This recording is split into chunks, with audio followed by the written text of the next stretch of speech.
Hi friends, ഇന്ന് ഞങ്ങൾ പൊതിച്ചോറ് ഉണ്ടാക്കാൻ പോവുകയാണ്.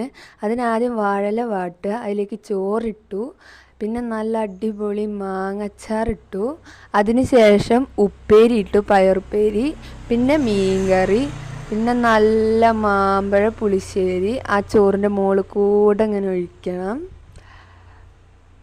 പിന്നെ ഉപ്പിലിട്ട മാങ്ങ വെച്ചു, പിന്നെ മുട്ട കൊത്തിപ്പൊരിച്ചത് വെച്ചു.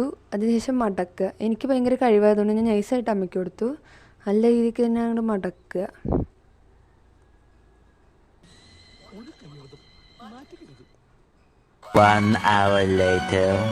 അതിനുശേഷം അതങ്ങോട്ട് തുറക്കുക. തുറക്കുമ്പോൾ ഒരു സ്മെല്ലുണ്ട്, ആഹാ. അതിന് ശേഷം എവിടെ നിന്ന് തുടങ്ങണം എന്നറിയില്ല. അങ്ങനെ എല്ലാ കറിയും എല്ലാം കൂട്ടിയിട്ട് ഒരു പിടി അങ്ങോട്ട് പിടിക്കണം. എന്താ ടേസ്റ്റ് എന്നറിയോ? സ്വർഗം കാണും. സൂപ്പർ. അപ്പോൾ ഓക്കെ.